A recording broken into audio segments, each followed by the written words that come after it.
시사인 유튜브 금요일의 코너 김만권의 정치하는 인간 3월 8일 방송 바로 시작하겠습니다. 정치철학자 김만권 박사, 이한우 PD와 함께 총선 화제 인물과 이슈를 깊이 있게 탐구하는 시간인데요. 정치시사 유튜브계의 EBS를 꿈꾸면서 오늘도 열심히 해보겠습니다. 김만권 선생님, 이한우 PD 어서 오세요. 네, 안녕하세요. 안녕하세요. 구면이에요. 구면이에요. 저희 뭐 맨날 보는 사람이니까. 이게 테이크 2입니다. 저희 테이크 1 너무 재밌었는데 앞에 있는 우리 PD님이 녹화할 줄 안 들었어요. 오늘 여성의 날이니까 네, 어떡하지? 여성의 날 축하드려요, 이한우 네, PD. 감사합니다. 네. 빵과 장미를 제가 자급자족해서 갖도록 네, 하겠습니다. 직접 사세요. 네. 셀프 축하. 네. 이런 거. 오늘 공천이 뭐길래를 주제로 얘기해 볼 거잖아요. 네. 일단 이한우 PD가 이번에 첫 선거인지 궁금하더라고요. 저는 이번에 첫 선거는 아쉽게도 아닙니다. 제가 저번 21대 국회의원 선거도 참여를 했었는데요. 하지만 시사인을 입사하고 그 김만권의 정치하는 인간이 프로그램을 준비하면서 확실히 과거보다는 정치 뉴스를 더 많이 찾아보고 있는 것 같아요. 일해야 돼가지고. 이래가지고 일 때문에. 일이 아니었으면 안 봤을 정치 네. 뉴스일 텐데, 그죠? 부정할 수 없습니다. 선생님은 몇 번째 선거세요? 이거 너무 많은데요. 갑자기 하니까 너무 많이 선거를 해가지고. 그러니까 4년, 5년마다 있고 뭐 이러니까 지나는 거야. 저 큰일 났습니다. 네. 왜 큰일 나요? 저 해외 부재자 투표도 해봐가지고. 유학생할 때 해외 부재자 투표를 두 번인가 세 번인가 두 번인가 세 번인가 해본 것 같습니다. 예. 이제 2주 만에 오셔서 그런지 오늘 텐션이 좋으신 것 같아요. 텐션이 좋다기보다는요. 제가 3월 1일 저희 일주일 네. 쉬었는데 이제 일주일 쉬니까 좋던가요? 좋더라. 격주 방송 고려해보겠습니다. 아니 뭐 매주 하는 게 불만이 있다는 게 아니라 이렇게 하다가 가끔 한 번 쉬는 게 좋지. 또 이 격주가 되면 또 감동이 좀 덜할 거예요. 예. 그래서 쉬니까 좋았다라는 말이 결론적으로. 그러니까 하다가 네. 이제 이 한 주 쉬니까 그냥 조금 좋더라. 그 예. 사이에 정우성 배우도 다녀가셨어요. 맞습니다. 예. 제가 지금 이 컵을 쓰고 있는데 검찰컵. 네. 이 컵을 정우성 배우가 썼다라고 했는데 이번 주 화요일에 나왔습니다. 제가 이거 밝혀드리면 이 컵을 시사에서 발굴해낸 게 접니다. 네, 맞아. 이런 컵이 있다라는 것 자체를. 묻혀있는 컵을 제가 발굴해서 제가 처음 썼어요. 근데 대체 누가 갖고 온 거냐고 편집국에서 아는 사람이 아무도 없더라고요. 이 컵을. 아마 뭐 국정감사 이런 때 가면 주거나 이럴 것 같은데 아무튼 잘 모르겠어요. 아무튼 오늘 제일 요즘 뉴스 보실 때마다 아마 제일 시끄러운 이야기, 그러니까 뭐 이렇게 양쪽 다 시끄럽지 싶은 것들 보면 그게 다 지금 선거 전에 공천 때문인데요. 그래서 오늘 공천이 뭐길래 주제로 이야기 나눠볼 거잖아요. 어떻습니까? 지금 요즘 뉴스 보고 있으면? 아니, 선생님이 먼저 좀 얘기해 주시면 좋겠어요. 저요? 뉴스 보고 있으면 그냥 이거 뭐 어떡하나. 한 줄평. 한 줄평 어떡하나. 그런데 사실 이게 불이 바로. 선생님도 어떡하나요? 어떡하나. 어떡하나. 네, 어떡하나. 아니 뭐 저 어떡하나. 웃을 일이 아니야. 그러니까 그 생각이 드는 게 사실 이게 제가 전공인데도 일단 공천되는 양상을 들여다보면 이거 지금 뭐가 어떻게 되고 있는 거지?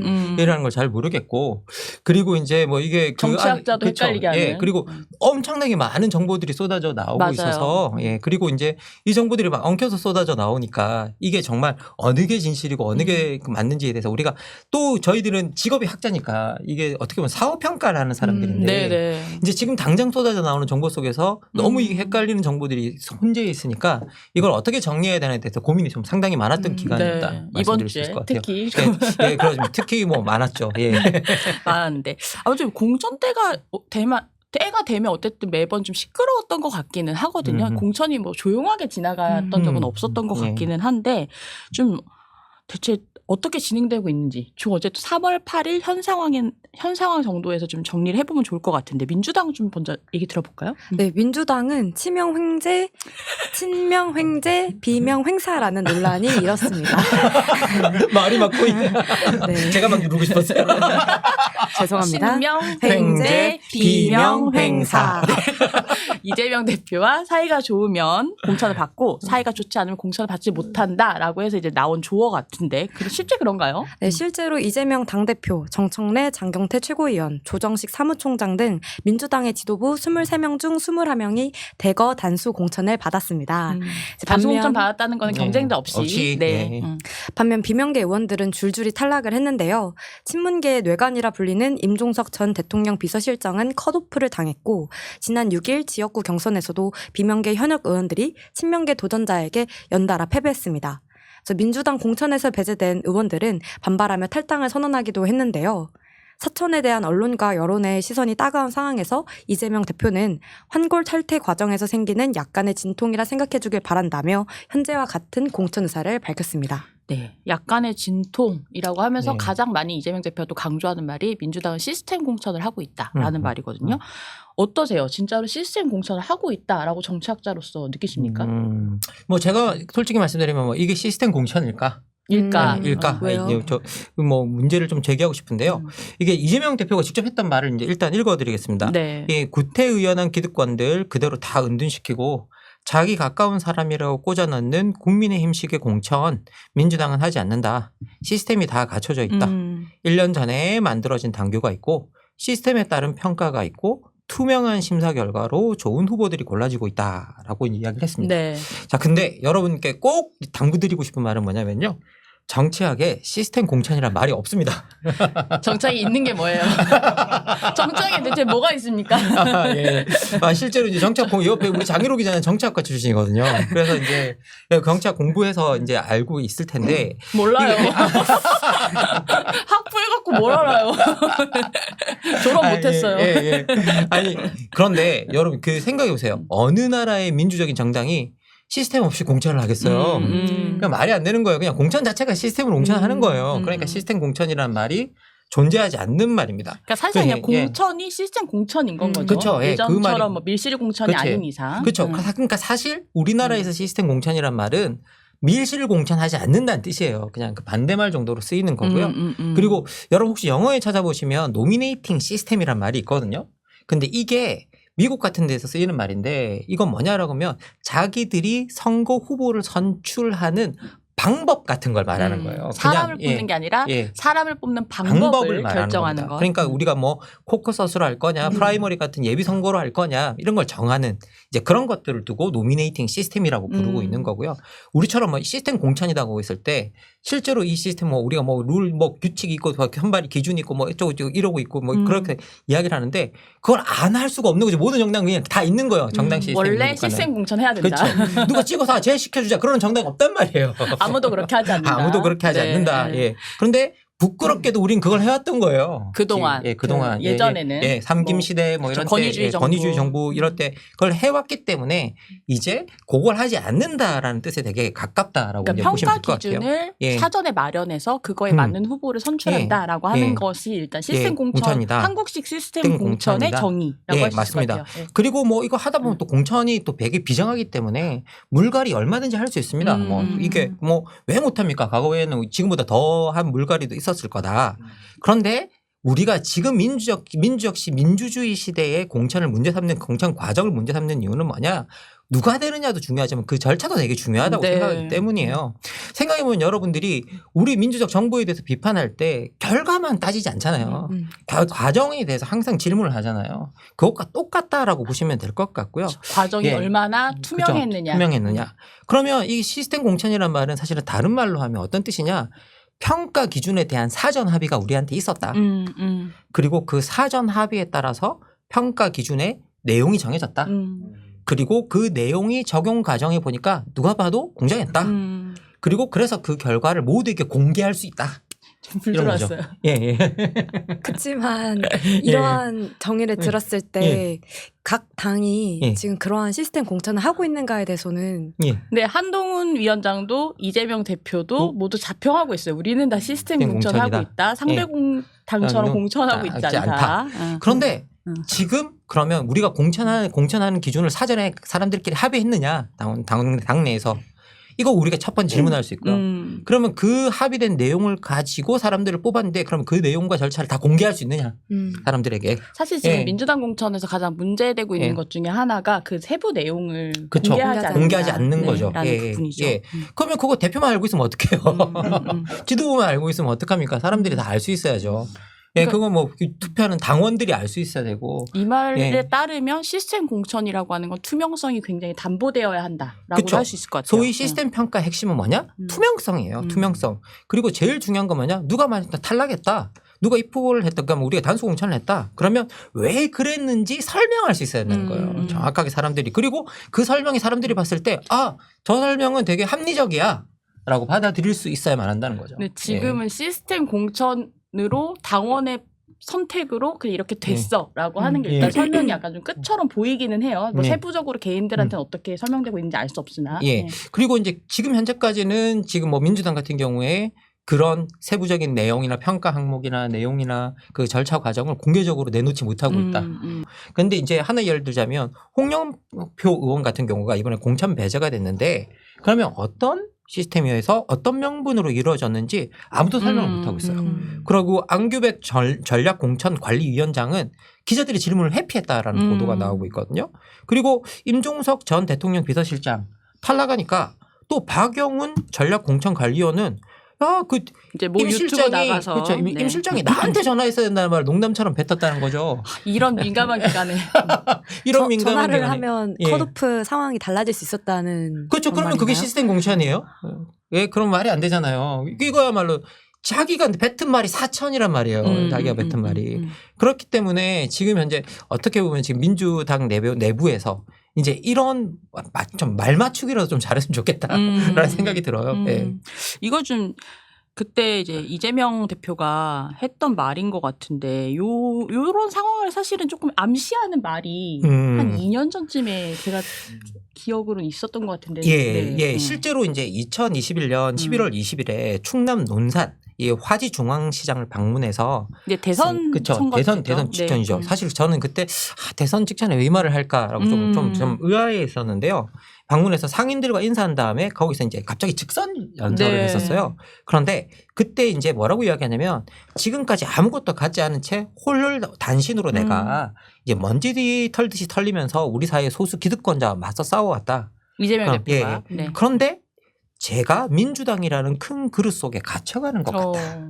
그러면서 민주당이 이재명이 아니라 이재명의 민주당으로 만들어가겠다라는 이야기를 한 적이 있었습니다. 그게 의미심장한 말이에요, 굉장히 사실. 예, 사실은 정치인에게 의미심장한 말이죠. 왜냐하면 정당 정치인이 정당보다 큰 사람이 되겠다고 이야기를 한 거잖아요. 예, 그러면 이거는 사실은 정말 정당 정치인으로서 할 수 있을 말일까를 생각해 봐야 되는 말 중에 또 하나예요, 이게. 근데 어쨌든 이 말을 했었고, 예, 그리고 이제 그런데 이 말을 따라가다 보면 그 이후에 이제 이재명 대표가 움직였던 정치 행보를 좀 이해할 수 있는 거죠. 그러네요. 예, 대선 후보로서 패배하면 보통 물러나서 좀 오랜 기간 자숙하는 게 사실은 일정한 도였잖아요. 우리가 네. 정치적 도. 정치의 예. 법칙은 없지만 도는 있어서. 돈은 있었죠. 예, 강호의 도가 있듯이.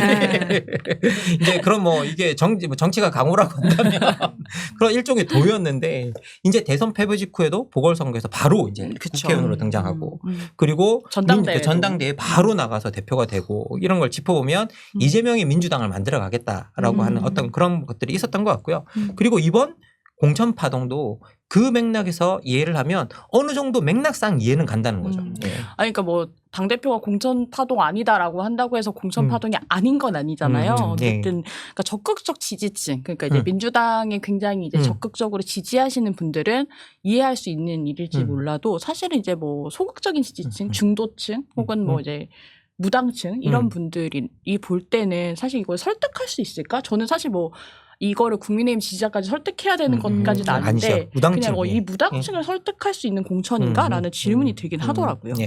그리고 이제 뭐 최근에 또 나왔던 말 중에 좀 가장 저도 이해하기 어려웠던 말은 뭐냐면 민주당 공천에서 정권 교체에 책임이 있는 사람들이 물러나야 된다라는 기준이 이제 뭐 있었다라는 말들이 나왔어요. 이 말은 문재인 정부 사람들을 약간 이렇게 저격했다라는.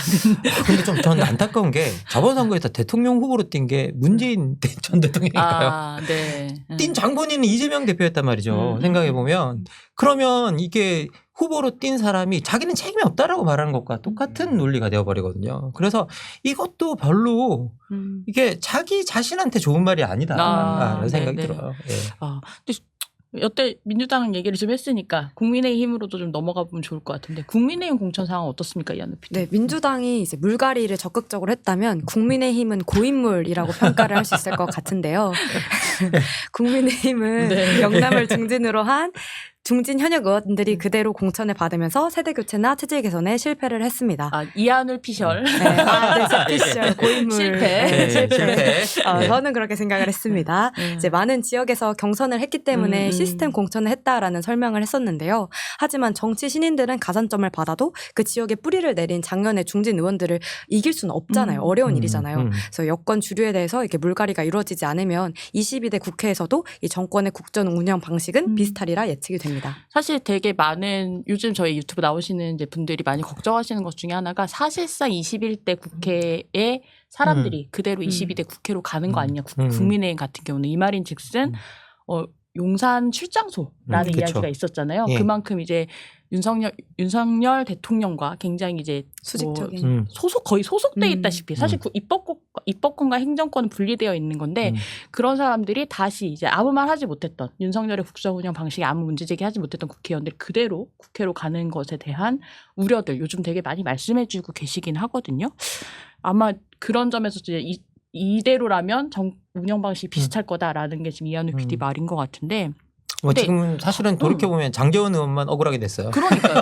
억울하지 않다고 본인이 말씀하시긴 했는데 네. 거기 그 지역구에 나간 사람이 또 되게 장제원 의원 측근이라 그러긴 하더라고요. 근데 이게 제가 진짜로 한국 정치가 되게 빠르다라고 생각하는 게 강서구청장 선거만 생각해봐도 불과 작년 지금 오늘의 상황을 이해할 수 없는 약간 그렇거든요. 네. 네.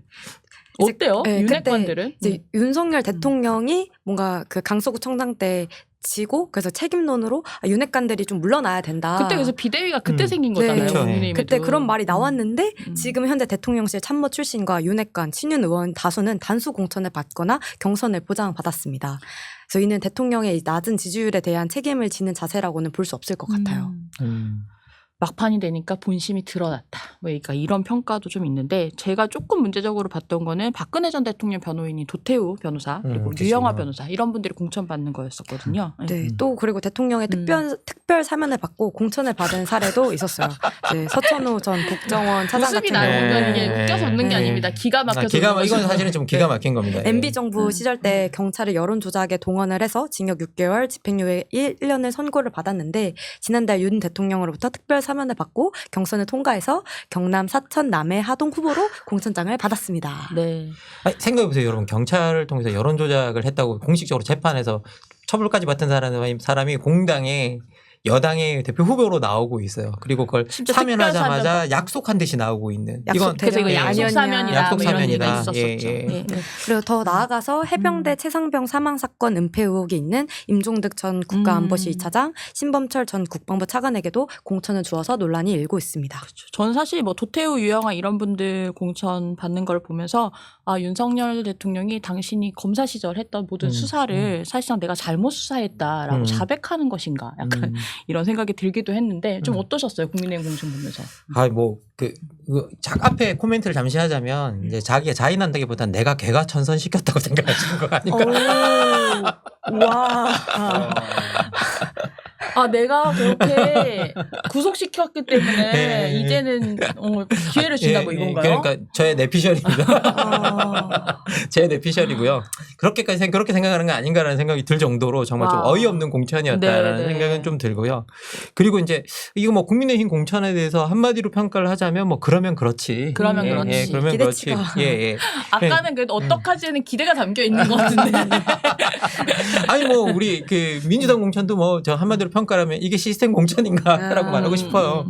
그렇게 말하고 싶고 그리고 이제 더 나가서 이번에 제가 기사를 하나 찾아봤는데 경향신문에 나온 기사였는데요. 재밌더라고요. 이 친윤이라고 기사가 많이 뜬 의원 중에서 97.8%가 공천을 받았다. 역시 장재원 예. 의원만.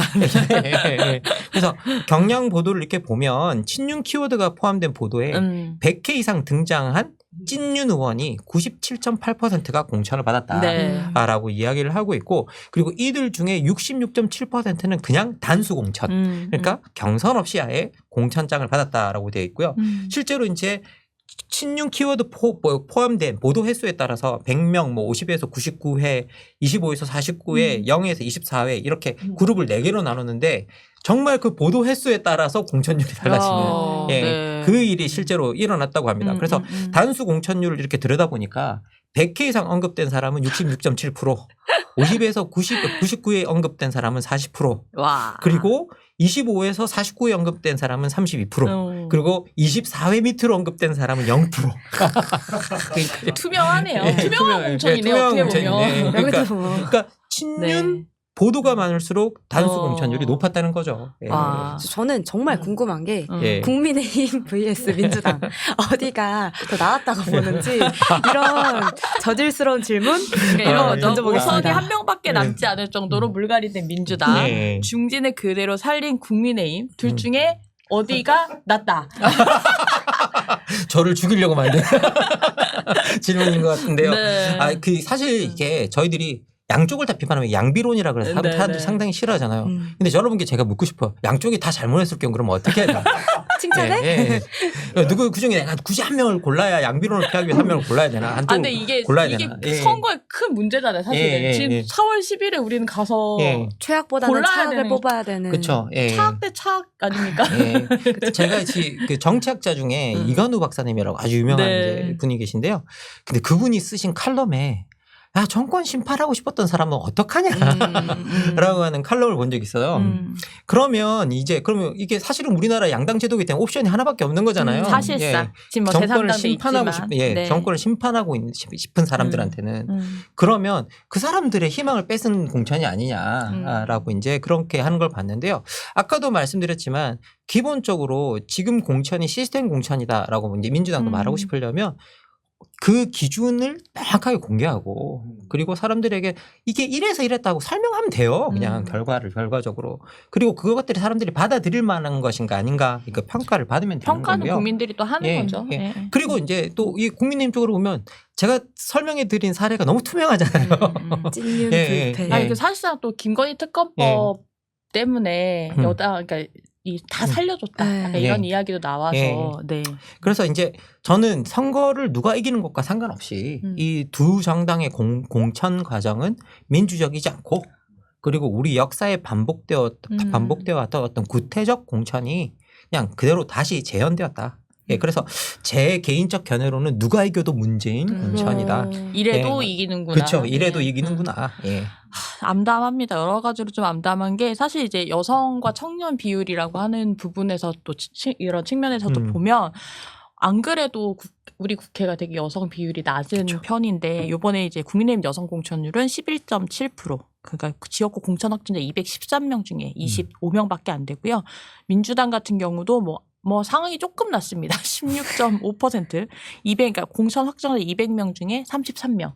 이대로라면 사실 이제 살아 돌아온다고 하는 그러니까 실제 총선에서 살아 돌아온다고 한 사람이 얼마나 될지 모르지만 더 낮아질 가능성이 있는 거죠. 21대 국회가 제가 알기로는 한 16인지 17%인지 그랬던 것 같은데 그보다도 좀 떨어지는 거고 청년도 마찬가지인 거고 거기다가 이제 저희끼리도 약간 그 선거제 합의한 거 그러니까 그 비례대표제 한석 줄인 그거 보고 이게 뭐냐 막 이런 저희 단톡방에서 그런 이야기도 나눴었는데 그런 이제 그런 어떤 선거의 조건들이 또 저번 선거랑 좀 달라진 것들이 있는 것 같습니다. 일단 좀 왜 이렇게 좀 공천 파동이 좀 반복되는지 먼저 또 짚어주면 좋을 것 같다라는 생각도 들어요. 네. 실제로 저희들이 이제 뭐 공천 파동이 왜 일어나느냐라고 한다면 정당이 추천하는 후보자가 당선되는 확률이 너무 높기 때문이죠. 사실 선거에서. 예, 그래서 근데 이제 그게 맞는 거 아니에요? 그건 맞습니다. 예. 이제 그런데 우리가 먼저 공천 제도라는 게 뭔지를 좀 알아봐야 되는데요. 실제로 저희들이 의회가 시작되었지만 정당 정치가 자리 잡은 건 사실 생각보다 오래되지 않았습니다. 이제 그 이전에는요, 의원 개인의 역량이 엄청나게 중요했어요.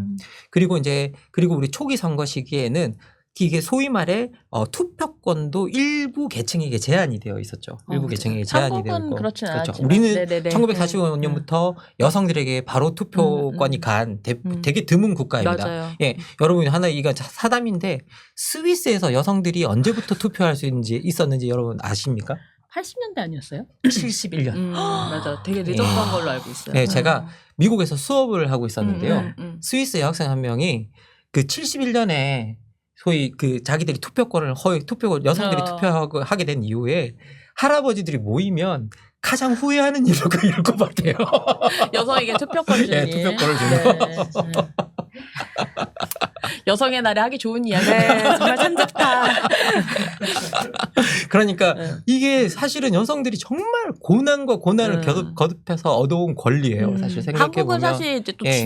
주어졌다라는 측면에서 또 문제도 있긴 하죠. 그렇죠. 예, 네네. 쟁취한 권리가 아닌 거죠. 여기 보면. 근데 서양의 역사에서 보면 이게 엄청나게 여성들이 정말 노력해서 쟁취한 권리입니다. 그래서 여러분 뭐 영화 같은 거 서프라제트 같은 영화 네. 보시면 대표적으로 그런 것들이 어떻게 쟁취됐는데 또 알 수 있는데요.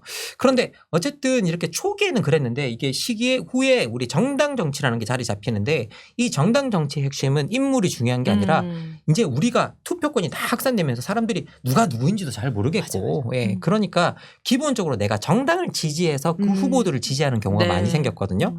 그런데 이게 특히 비례대표제가 잡은 국가일수록 그랬어요. 왜냐하면 이건 비례대표제는 지역구 의원이 없는 거죠. 그렇죠. 그러니까 정당을 보고 투표할 수밖에 없는 성향이 발달됐고 그리고 두 번째는 뭐냐면 소선거구 지역제가 있다고 할지라도 정당이 추천해 준 그 인물이라고 한다면 우리가 그리고 공적인 정당이 네. 추천을 했으니까 더 믿을만하지 않겠는가. 그리고 내가 지지하는 정당이 추천했기 때문에 더 믿을만하지 않겠는가라고 해서 그 사람을 내가 설령 누군지 모른다고 할지라도 찍어주는 성향들이 만들어진 거죠. 그렇죠. 예, 예. 맞아요. 그래서 기본적으로 대표자와 유권자 사이를 잇는 끈이 뭐냐? 나와 정당과의 관계인 거죠. 예. 그래서 내가 그 정당이 일원으로 생각하기 때문에 그걸 찍어주는 성향들이 만들어지면서 공천이 정말 중요해졌습니다. 그래서 실제로 이제 저희들이 정당의 여러 당의 어떤 색깔을 그렇죠. 딱 드러내는 거죠. 공천으로. 그렇죠. 예. 그래서 실제로 우리가 정당의 기능을 보면 공직 후보자를 지명해서 선거 경쟁에 내보내서 선출직 공직자를 이제 만들어내고요. 그리고 공공 정책도 입안하고 뭐 사회적 갈등을 조정하고 매개하고 뭐 사회 통합에 기여하고 막 있지만 좋은 말들이 예, 많네요. 진짜 많지만 진짜 정당의 핵심적 기능은 뭐냐? 공직 후보자, 특히 선출직 공직자 후보자를 재생산해내는 기능이거든요. 그래서 이 재생산해내는 기능이 그게 대표자 민주주의를 가능하게 만들기 때문입니다. 그래서 이런 정당 정치 체제 아래 공천이라는 이름으로 이제 공직 후보자를 내세우면서 선거에서 유권자로 하여금 선택을 하게 해준 건 거죠. 그래서 실제로 공천이 있으면 어떤 또 효과가 생겨나느냐. 소위 말해 정당이 자기 내부에 있는 당원들을 통제하기가 쉬워져요. 네. 예. 왜? 공천을 받지 못하면 후보자로 나갈 수 없으니까 이 공천권 때문에 그 안에 있는 의원들이 말을 듣게 되는 거죠. 아, 권력 관계가 예. 약간 형성이 될 수 그쵸. 있다. 그래서 소위 말해 정당을 운영하는 지도부들이 공천권을 통해서 그 아래 있는 의원들을 통제할 수 있는 힘이 생겨나는 거예요. 그래서 딴짓을 하는 걸 막을 수 있는 효과가 어느 정도 있는 거죠. 그래서 공천권이 사실상 정당에 있어서 상당히 중요한 역할을 하게 되는 겁니다. 사실 정당의 색깔을 만들고 그쵸. 그렇죠. 정당의 방향을 만들고 예. 약간 이렇게라고 볼 수 있을 그렇죠. 텐데. 의원들이 너무 각자 개인이 마음대로 한다고 생각해 보세요. 예. 그러면 그때부터는 좋은데요? 소신 투표할 수 있는 거잖아. 예, 원래 다 300개 다 다른 거 아니에요? 근데 여러분 생각해 보세요. 이게 내가 계속 우리 정당의 후보인데 뭐 우리가 하려고 그러면 소신 반대. 투표를 하는 그 사람만 다 모였다고 생각을 해보세요. 그쵸. 한 방향으로 가기에는 어려울 수도 있을 한 것 방향으로 같아요. 갈 수가 없는 거죠. 그래서 실제 하나의 정당이 지향하는 바가 생기고 그 지향하는 바에 모였을 때 그 지향하는 바와 나와 좀 어긋나더라도 이제 따라 줄 수 있어야 되는데 그걸 따르게 만드는 어떤 강제력의 역할을 하는 게 일종의 공천권이다라고 보시면 될 것 같아요. 제가 이제 김만건 선생님이 추천해 주셔서 선거로 읽는 한국 정치사라고 하는 책을 굉장히 재밌게 읽었는데 그러니까 이게 참 거기 책에도 나오는데 정당 공천의 역사라고 하는 게 사실 처음부터 있었던 게 아니더라고요, 한국도. 예, 맞습니다. 실제로 저희들 정당 공천은 3대 총선부터 이제 시작이 되는데요. 2대 총선까지 들여다보면 정당 소속의 의원이 여야가 각각 24명밖에 당선이 네. 안 되고요. 다 무소속 당 거의 다 무소속이었어요. 그리고 126명이나 무소속이었습니다. 그러면 이건 무소속 당선자가 정당 소속 당선자보다 3배 정도 많았다라는 의미거든요. 그런데 이 제3대 총선에 들어가면 집권당인 자유당이 203개 의석에서 181명의 공인 후보자를 선정해서 발표를 합니다.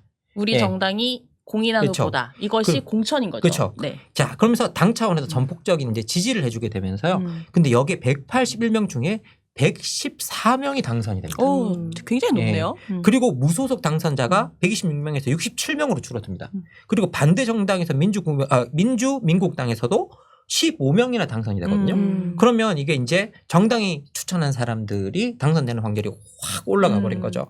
그래서 정당 공천이 얼마나 당선 가능성을 올릴 수 있는지 이제 확인시켜준 선거였고요.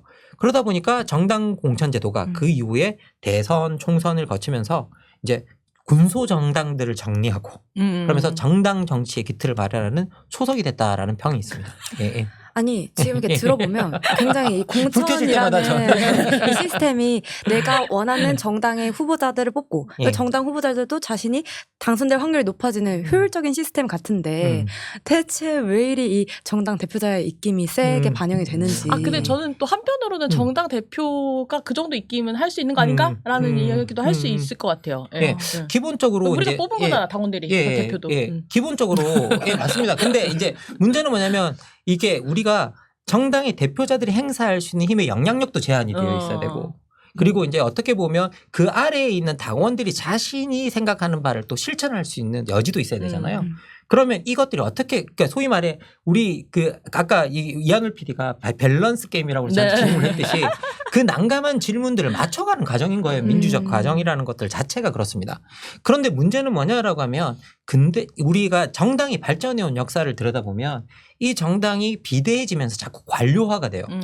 근데 관료화가 되는 집단에서는 언제나 그 상위에 있는 몇몇 지도자들이 거의 모든 걸 결정하는 성향들이 이제 발생을 합니다. 그러다 보니까 이제 문제는 근데 뭐냐라고 하면 만약 하나의 정당이 그 정당이 지향하는 바 그리고 정책을 공유하면서 그 정당 유지에 적극적인 사람들로 다 구성이 좀 되어 있다면 이런 상황에서도 아래로부터 뭔가 위로 올라갈 수 있는 여지들이 있어요. 하지만 그리고 이 만약에 아래에 있는 사람들이 다 내가 당비에 내가 한 달에 한 5만 원, 6만 원 내고 그러면서 이 당에 관여하고 있다. 그러니까 소위 진성당원. 그렇죠. 진성당원이라고 부르죠. 그렇다면 이런 당원의 의사를 지도부도 무시를 할 수가 없어요. 왜? 이 우리나라는 국고보조금을 갖고 있지만 서양 같은 경우에는 그런 게 없는 것도 허다하거든요. 네. 그러면 그렇죠. 국고보조금 없는 경우가 허다가요? 왜냐하면 서양에서 우리나라에서는 이게 정당을 공공재 취급하는데 네. 서양 일부 국가에서는 사적 집단이라고 봅니다. 예. 정당을요? 예. 왜냐하면 결국은 이익이 같은 개인의 사람들끼리 이익을. 맞아요, 뭉쳐 있는 거잖아요. 그래서 이 사적 집단을 공공 집단으로 만들어주는 근거가 뭐냐라고 하면 정당끼리 경쟁하기 때문이에요. 그 경쟁의 장이 소위 경쟁이 이걸 공적 집단으로 만들어주는 그런 역할을 한다라고 볼 수 있습니다. 제가 예상하겠습니다. 분명히 댓글에 한국도 국고보조가 없어야 된다. 댓글 반드시 올라올 겁니다. 가끔 없는 정당들, 없는 나라들도 있습니다. 아니, 그래서 저는 이 공적 보조금이 있기 때문에 강제할 수 있는 수단이 있는 것 같아서 필요한 것 같아요. 아무튼 보조금 얘기 좀 더 하자면. 그리고 이제 그런데 그래서 이제 소위 진선 당원이 많아야 되는데 우리 원래 이야기로 돌아가자면 근데 우리나라는 그렇지 않은 국가라는 거죠. 그래서 이제 미국 특히 뭐 이제 그 미국 같은 경우를 보면 우리가 소선거구 제도를 갖고 있고 뭐 같은 정치 체제죠. 그렇게 있지만 문제는 뭐냐? 미국 같은 경우는 공천 제도가 사실상 부재하고 그리고 영국도 공천 제도가 있지만 영국은 밑에서부터 올라오는 그런 것들이 만들어져 있는데 왜냐? 이 나라가 중앙집권적인 왕에 반대해서 의회 제도가 만들어진 국가잖아요. 그러니까 이게 지방과 그리고 이게 뭐라고 지역에 관한 그리고 지역에서 어떤 풀뿌리 민주주의에 관한 그런 것들이 자리 잡고 있어서 권력 분산의 전통이 존재하기 때문에 우리랑은 전혀 다르게 작동하고 그리고 이 나라도 진선 정당 당원이 많은 국가이기 때문에 이제 우리와는 전혀 다른 맥락이다라고 볼 수 있는 거죠. 그러니까 장의로 당이 김만권을 공천한다라고 하면 장의로 당이 보증하는 사람이야라고 하는 이제 그런 측면에서 공천 그동안은 이제 공천이라고 하는 게 굉장히 이제 당선 가능성까지 높여주는 이런 역할을 좀 했던 건데 이게 어쨌든 부작용들을 우리가 지금 계속 확인하고 있는 거잖아요. 예, 맞습니다. 뭐 제가 농담처럼 좀 말씀을 드리자면 지금 이제 장희로 기자가 자기 정당을 만들겠다고 네, 장희로다. 네, 1인 정당. 네. 개인적인 야망. 아, 이렇게 안 웃기는 농담을 해도 되나? 웃겼습니다. 그래요? 그래요? 어떻게 알았지? 예, 예. 지지하겠습니다. 정치는 한울 PD가 하고 싶어요. 네. 그렇군요. 총선 국면 보면서 정치하면 안 되겠다라는 걸 되게 많이 느꼈어요. 되게 야만케예요. 야만케. 지금은 하지 않겠다고 말하는 게 미래를 위해 좋죠. 갑자기 예. 등장해야 되니까요. 예. 한국 정치에서 특히. 네, 맞습니다. 예. 특히 우리는 서서히 자라가면 씨앗을 자르는 싹을 자르는 이제 그런 게 슬픈 있기 얘기야. 때문에 예, 되게 그 슬픈 전통이죠. 예. 이제 어쨌든 저희들이 정당이 공천하는 방식을 이렇게 들여다보면 이제 특정 선거를 앞두고 불특정 인물을 대상으로 이제 네. 후보자 공모를 합니다. 그리고 이제 후보자 응모를 시키고 그리고 그 중에서 정당이 인물을 골라서 추천을 하고 인재영입 그렇죠. 뭐 이런 거죠. 그렇죠. 그리고 정당 후보자를 그래서 선정해서 유권자 투표로 가는데 이 도식 과정에서 진짜 중요한 게 정당의 인물 추천 과정이에요. 네. 현재 우리나라에서 대부분 이제 뭐냐 자기 정당에 유리한 후보군을 비밀리에 그리고 자의적으로 법조계, 학계, 예능계, 여성계, 노동계 뭐 여러 개에서 이름이 알려진 사람을 대상으로 미리 추려내는 거죠. 네. 그래서 사실 저는 이제 특히 학계에 계신 분들 이렇게 많이 가는데요. 저는 좀 안타까운 게 뭐냐면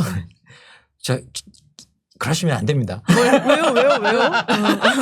정치하면 안 돼요? 아니 뭐 정치를 할 수 있는데 갑자기 그렇게 가는 거 있잖아요. 그게 뭐 원래 내가 무슨 그거 정당이고 사람도 아니었고 그러신 분들이 갑자기 그거 오면 가십니다. 그게 제안 오면. 제안 오면 가시는 경우들이 많은데 이게 웬만하면 그런 것들이 정당 정치가 발전하는데 장애물이 됩니다. 왜 정당이 자당의 인재를 키울 이유가 없는 거예요. 외부에서 수혈하면 되니까. 외부에 수혈하면 되니까. 그런 점에서 네. 언론계 선배들도 좀 각성해 주셨으면 하는. 네. 네. 정당 정치 활동하고 저는 하겠습니다. 나갈 때 네. 미리 알려주세요. 네.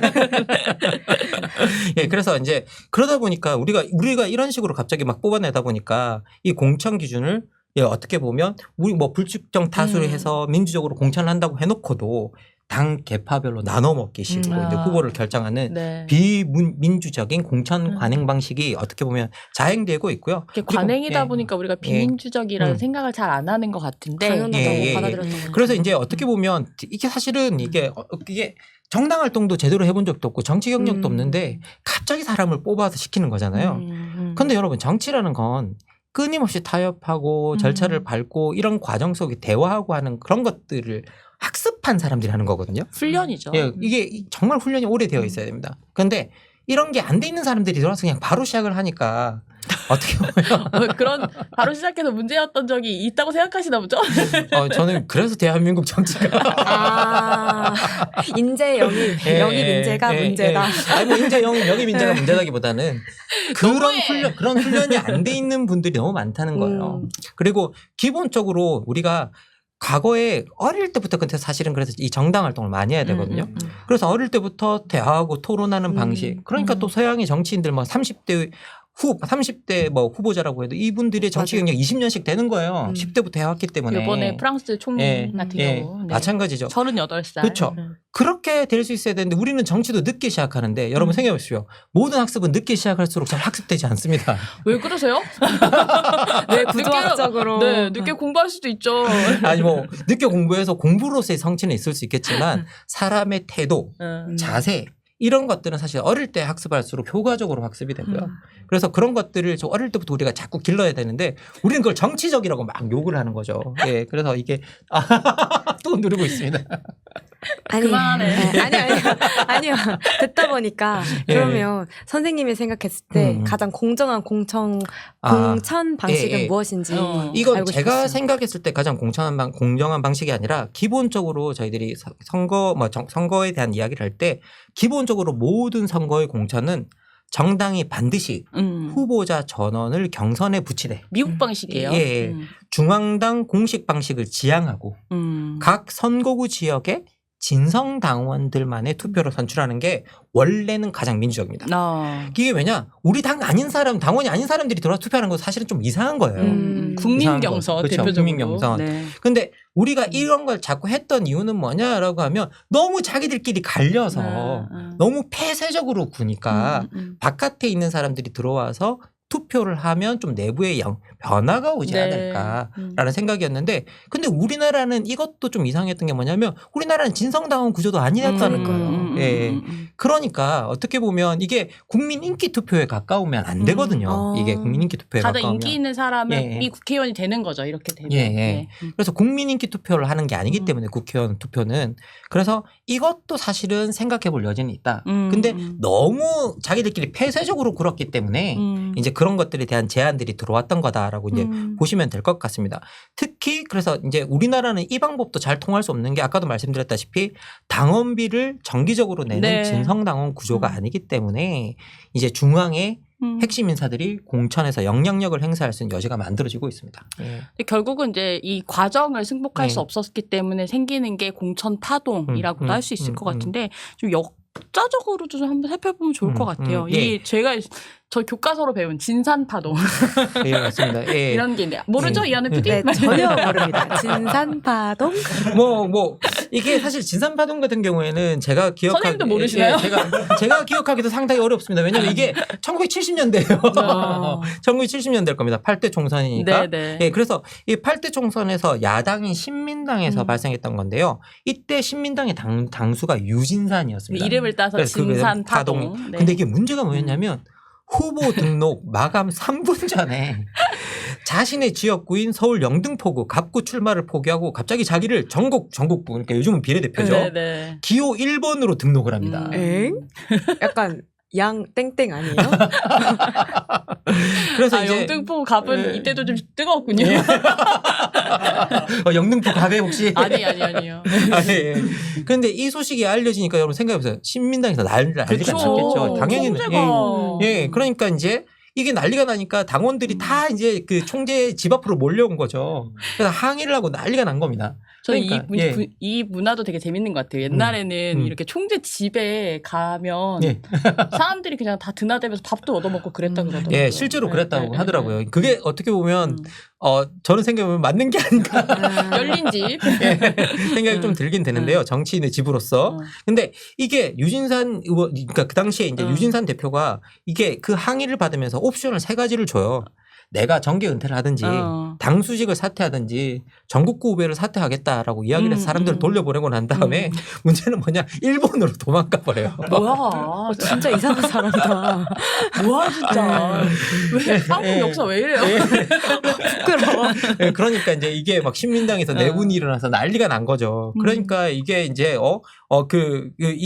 이러니까 이제 그 당시에 신민당 대통령 후보였던 김대중 대통령 네. 후보가 이제 6인 수권위원회라는 걸 만들어서 소위 유진상을 당에서 제명을 시키고 네. 그리고 이제 총선 기간 수습하기 그렇죠. 위해서. 예. 총선 기간 동안에 자신이 권한 대행을 맡겠다라는 이제 제안을 내놨고 근데 이 또 신민당에 있던 김영삼, 이철승 같은 사람이 이걸 받아들일 수가 없었던 거예요. 그러니까 이게 저 김대중이 당권 장악을 하려고 한다.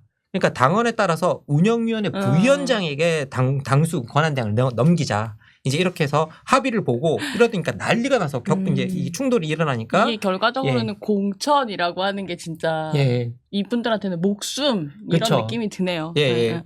그래서 이제 그 이후에 유진산이 돌아와서 부의장과 함께 다 당직 사퇴를 하고 난리가 난 사태가 한번 있었습니다. 이게 정말 유명한 공천 파동이고요. 네.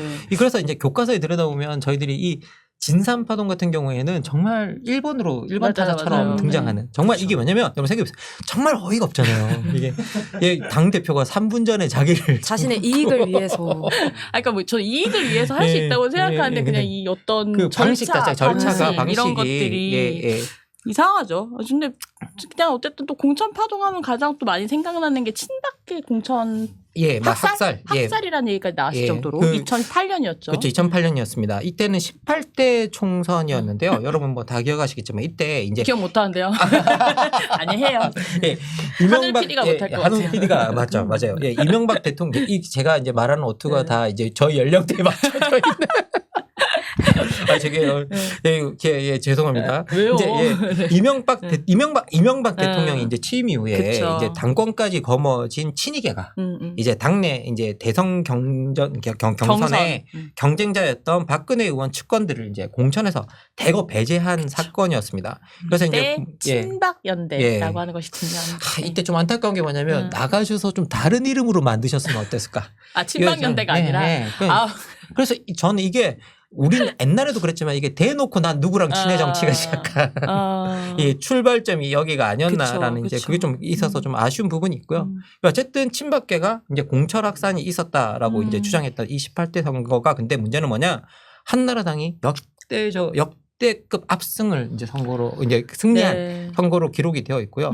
그리고 당시 한나라당이 가져간 의석수가 153석이었습니다. 그러니까 일단 절반 이상을 가져갔다 그러면 이게 승리한 선거고 그리고 친박연대 그다음에 자유선진당 이런 것까지 다 합치면 보수 쪽에서 거의 200석을 가지고 갔던 압도적이었죠. 압도적인 선거 결과를 가져왔던 겁니다. 아니 근데 내분이 일어났는데도 왜 이렇게 의석수를 많이 차지할 수 있었던 거예요? 이제 그때 당시에 이제 많은 사람들이 친박계 의원들은 이게 우리 선거 공천에서 우리 학살이다라고 주장을 했었지만 이게 외부에서 볼 때는 개혁적으로 비쳤던 포인트가 하나 있었던 거예요. 그쵸. 그리고 이걸 개혁적으로 보일 수 있는 포인트가 진짜 포인트가 뭐였냐면 이때 친이계에서 가장 핵심적인 인물인 박희태 의원이 공천에서 탈락합니다.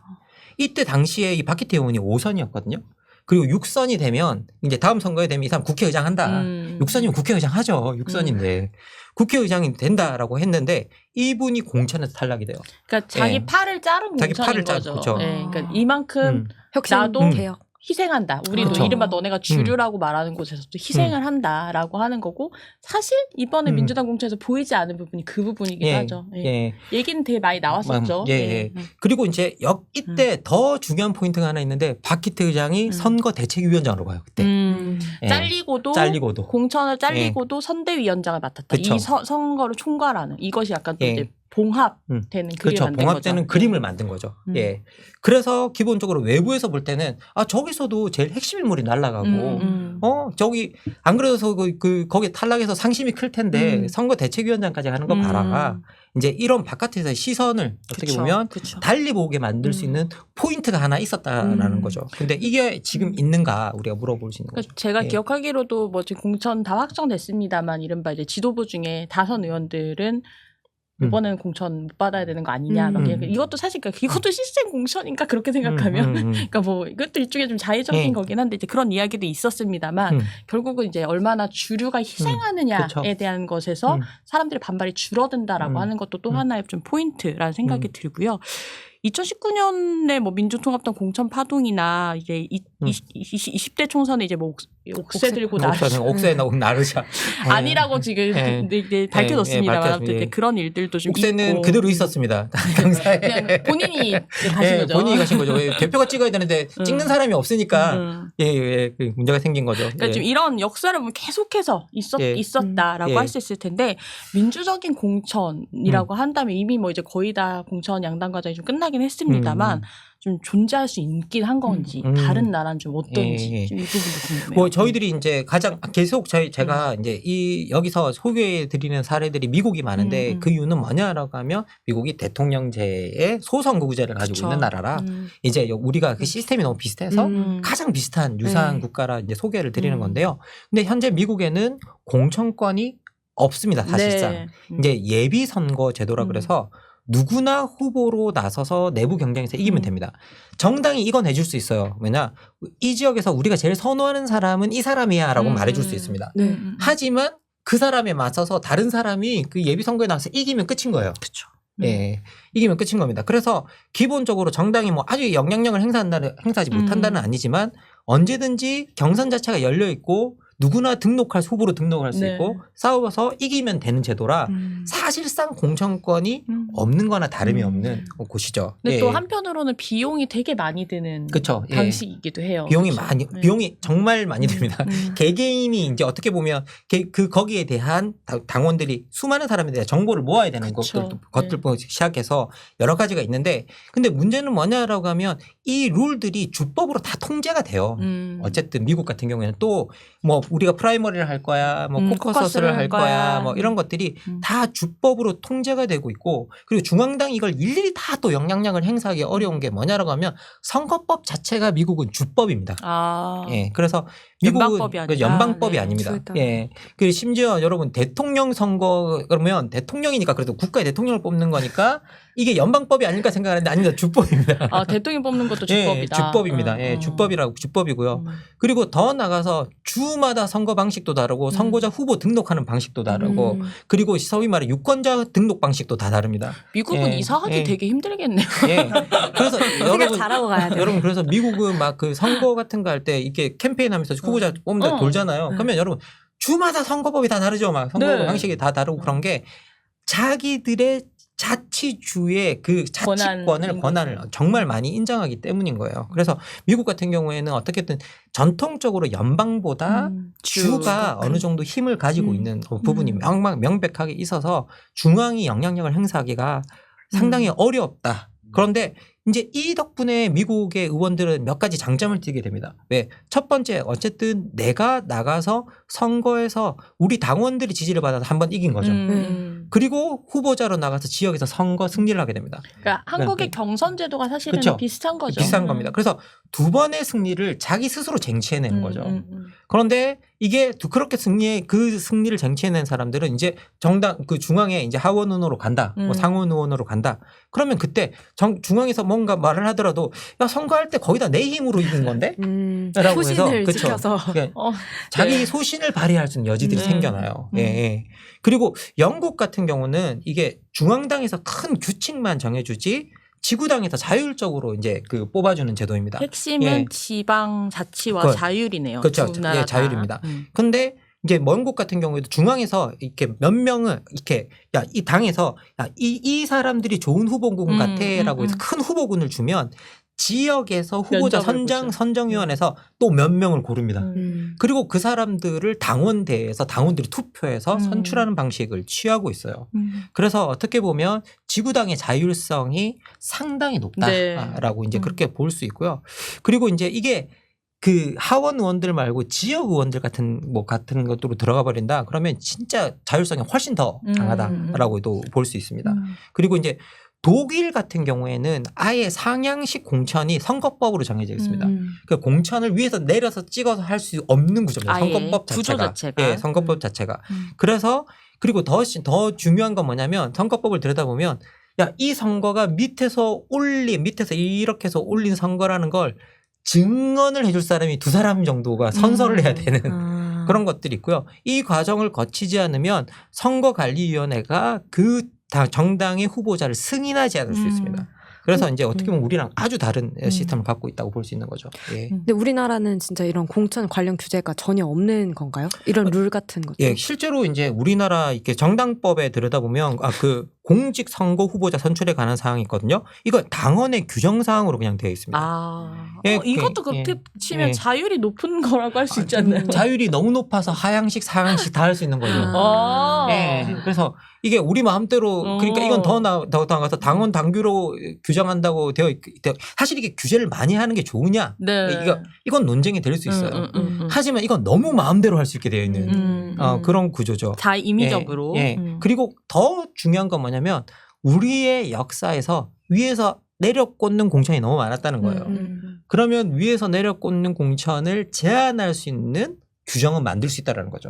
사실은 이거는 우리가 생각해 볼 만하다. 예. 그리고 독일 같은 경우가 그랬다라는 거죠. 그래서 그렇게 하고 있다. 예. 근데 어려운 게, 예. 그러니까 아까는 그러니까 위에서 이렇게 내려꽂으면 권력이 수직적으로 생기지만 한 방향으로 갈 수 있다라는 장점이 있었잖아요. 근데 상향식으로 올라가면 자신의 소신을 투표할 수 있으니까 그 당의 약간 목적을 흐려질 수 있는 일들이 많이 생기지 않을까. 네. 근데 아까도 말씀드렸지만 모든 민주적 조직의 가장 핵심적인 부분은 뭐냐면 끌고 가는 지도부와 그리고 거기서 그걸 형성하고 있는 그 구성원들 사이에서의 밸런스를 맞추는 일입니다. 어느 쪽 하나가 너무 강하면 너무 아래쪽에서 마음대로 하면 정당 자체가 무너지게 되어 있고 그리고 끌고 가는 지도부가 너무 마음대로 할 수 있으면 사실은 그 안에 민주성 자체가 사라져버리는 일들이 생겨나죠. 그래서 그 밸런스를 어떻게 맞추느냐가 상당히 중요하고요. 그래서 이게 미국과 영국이나 이런 사례들을 들여다봐도 중앙당 아까도 영국을 보면 중앙당에서 일정한 리스트를 줄 수 있다는 거죠. 예, 그리고 그런 게 있는 게 사실은 좋을 때도 있습니다. 왜? 너무 엉뚱한 후보자들을 배제시킬 수 있어요. 미국은 그게 없어서 트럼프가 나올 수 있었거든요.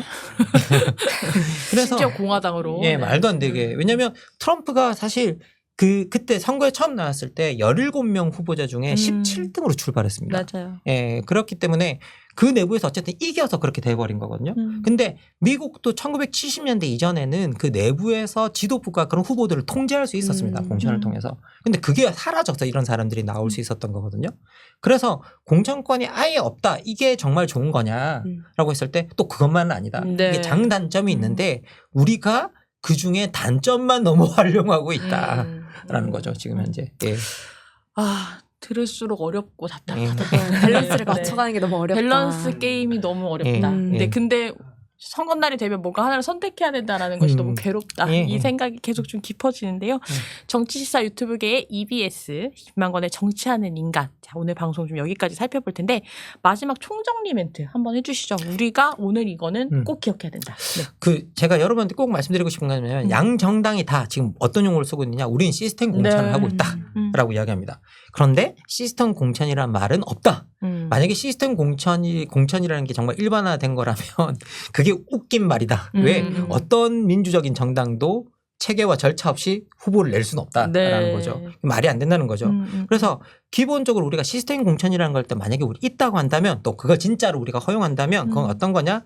사전에 공개된 합의된 기준이 있어야 되고 거기에 따른 절차가 운영이 돼야 되고 그리고 그 결과를 누구에게나 투명하게 공개할 수 있어야 된다라는 게 시스템 공천이지 어떤 기계적으로 뭔가를 정해놓고 거기 찍어 넣어서 나오는 결과를 받는 게 시스템 공천이 아니다라는 거. 더 중요한 건 뭐냐? 기준, 절차, 결과를 누구에게나 투명하게 공개한다라는 게 핵심이다. 예. 그래서 AI가 공천하는 게 낫지 않냐 뭐 이런 얘기도 최근에 막 나왔던 것 같아요. 이한우 PD 어땠어요 오늘? 저도 오늘 보면서 왜 시스템 공천을 강조하는지 오히려 내가 좀 찔리는 게 있어서 강조하는 건 아닌가라는 이런 위험한 생각을 한번 살짝 해봤습니다. 위험한 생각이에요. 위험한 생각이에요. 합리적인 의심을 해봤습니다. 오늘 어떠셨어요, 선생님은? 네. 아니 뭐 저는 사실 이렇게 항상 선거에 올 때마다 이게 참 그 좌절하는 부분이 있습니다. 제가 누차 말씀드리지만 양당을 지지해본 경험이 없는 이제 그 사람으로서 항상 이번에도 3옵션이 없네. 이번엔 진짜 3옵션이 없다고 할 수 없죠. 근데 뭐 있긴 있겠는데 아직 이제 제가 지향하는 바와 맞는 게 없어서 어떻게 보면 조금 뭐 선거 때마다 좀 약간 좌절감을 느끼는 사람이긴 한데요. 그럼에도 불구하고 저희들은 선거를 해야 되고 투표를 해야 되고 하는 건데 아까도 말씀드렸지만 이 권리 하나가 우리를 인간답게 만듭니다. 왜냐하면 여러분 생각해 보세요. 난민들이나 이런 사람들이 가장 갖고 싶어하는 권리가 대표자를 뽑는 권리입니다. 그 사람들은 하고 싶어도 못하는 거예요. 제가 그 미국에서 유학할 때 그 수업을 하는 와중에 그 권리가 없는 학생이 한 명 있었거든요. 그 학생이 수업 시간에 그 투표할 수 있는 권리에 대해서 미국에서 투표할 수 있는 권리에 대해서 그걸 얻고자 하는 그 열망을 피를 토하면서 눈물을 뚝뚝 흘리면서 이야기했던 기억이 나요. 정말 그만큼 소중한 권리이다. 그러니까 있어서 당연하다고 생각하지 마시고요. 그 있는 소중한 권리를 어떻게 잘 행사할 것인가. 그리고 그것이 어떤 상황이건 우리가 선택할 수 있는 최선의 것을 찾아가는 과정이 우리한테 지금 현재 주어진 일이 아닌가라는 생각이 듭니다. 네, 예. 너무 절망할 필요도 없고 너무 뭐 희망할 필요도 없는 국면인 것 같은데요.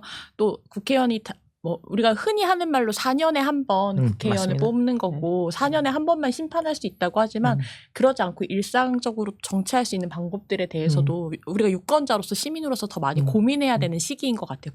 그러지 않으면 선거 때마다 사실은 같이 이렇게 휩쓸리는 그런 그쵸. 느낌이 좀 들거든요. 예. 아무튼 그런 이야기들을 우리가 앞으로도 좀 더 많이 해봤으면 좋겠다라는 생각이 들고요. 김만권 선생님이 다뤄주셨으면 좋겠는 정책, 이슈, 뭐 제도 뭐 정치인 이런 것들이 있으시면 무엇이든 좋습니다. 댓글로 알려주시면 저희가 방송 준비하는데 참고하도록 하겠습니다. 주말 즐겁게 보내세요. 예, 안녕. 안녕히 계세요. 안 된다. 구독, 좋아요, 알람 설정. 구독, 좋아요. 해줘 20만. 예, 해줘요 20만. 시사인이 만드는 정치 라이브 김은지의 뉴스인 매주 월요일부터 목요일까지 오후 5시에 생방송됩니다. 구독, 좋아요, 알림 설정으로 함께해 주시면 큰 응원과 격려가 됩니다.